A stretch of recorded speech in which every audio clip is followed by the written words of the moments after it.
Hey guys, MugenLord here, and I'm back again with another video. I know it's been a while since I talked to you guys here in the Mugen forum, but I want to catch up on a little bit of things. So something that caught my attention, of course, with the big N, Nintendo, they announced that they sold over 9.2 million Wii U consoles. So what do I think about it? Well, I think it's pretty sad, and this is coming from a Nintendo fan here. I like Nintendo since day one, since the day I was born, but it's kind of sad that Nintendo had a whole year ahead of its competition and they only had yet sold over 9.2 million consoles. Now if you look at the competition with Microsoft and Sony, Sony had pretty much doubled that with the PS4. They sold $6 million consoles, and then you have Microsoft, which surpassed Nintendo Wii U by 2.1 million with and Xbox Ones, which is 11.1 million in console sales. And I just think it's sad, and it still shows that Nintendo still has a lot to learn. They still have a lot of catching up to do. They have to connect with their third-party developers. They still have to connect with their fan base. They still don't understand the demographics. They still don't understand who they are marketing to. But I'm not gonna take too much credit from Nintendo. Nintendo has been kicking out some content, a lot of content lately, especially with DLC, especially the whole Smash Brothers campaign. Throughout the whole Smash Brothers campaign, they've been trying to catch up.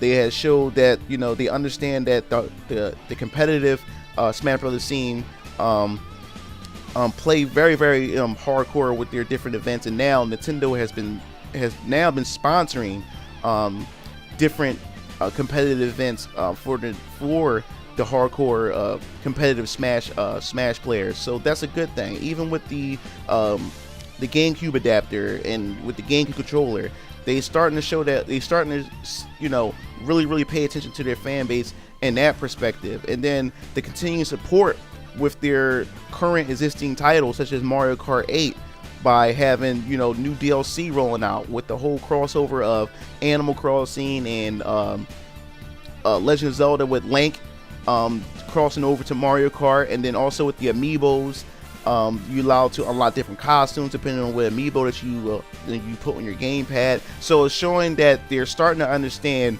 what works and what doesn't, but it still doesn't change the fact of the situation that they are in now. Their competition has only been out for a year, and yet they already surpassed Nintendo as far as console sales.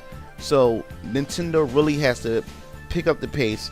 They really have to start kicking out these first party games. And the thing is that's really hurting them, like I said before, is the lack of third party support. We need the third party support so we can have games to hold us off until these big first party titles come out.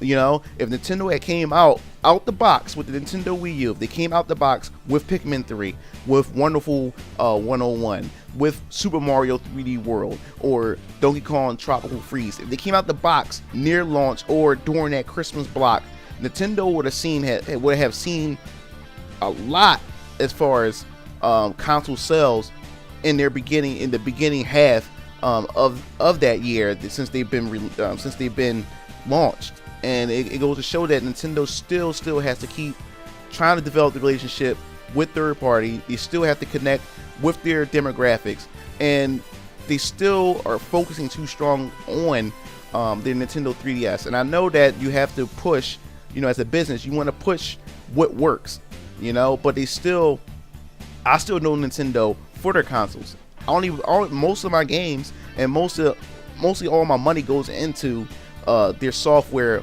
for their consoles. I'm not really a handheld guy, so it kind of hurts me for the simple fact is that every time Nintendo Direct is released, at the forefront is always majority of the time the Nintendo 3DS. And I'm not knocking any of the Nintendo 3DS fans who love Nintendo handhelds. You guys have a lot to look forward to and to be excited about, but I really don't care too much for the announcements. Yes, don't get me wrong, I like the new Fire Emblem that's going to be released. I like the Project Steam or whatever that game is called that's coming out for the Nintendo 3DS.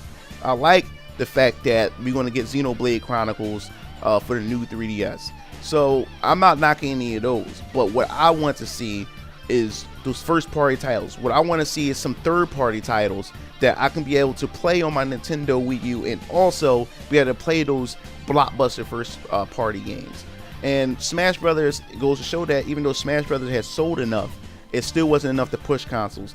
Even though Mario Kart 8, which is a first party, sold enough, but it still wasn't enough to push the consoles. So Nintendo really has to show developers that, hey, this console it still has some power. It still have that drive, you know, for to develop games, you know, for their platform. So hopefully Nintendo, with the upcoming Star Fox game that's coming out, with the upcoming Legend of Zelda Wii U that's coming out, really start to get third-party developers head rolling around and to come up with some creative content for this console. So that pretty much, you know, wraps up my opinions and my thoughts on it. So what do you guys think about this whole thing that Nintendo had a whole year ahead of its competition, and yet they're lagging behind Microsoft and Sony? What do you guys think they could do to improve, to turn this thing around? Because if you remember, Sony was at the bottom last generation with the PlayStation 3, and they turned things around near the end of the console generation. So it's still early. We're only 2 years in this generation. So leave your thoughts and opinions in the comment section below. And if you guys are interested in my opinions and what's going on in the gaming industry, feel free to hit that subscribe button. This is MugenLord signing off.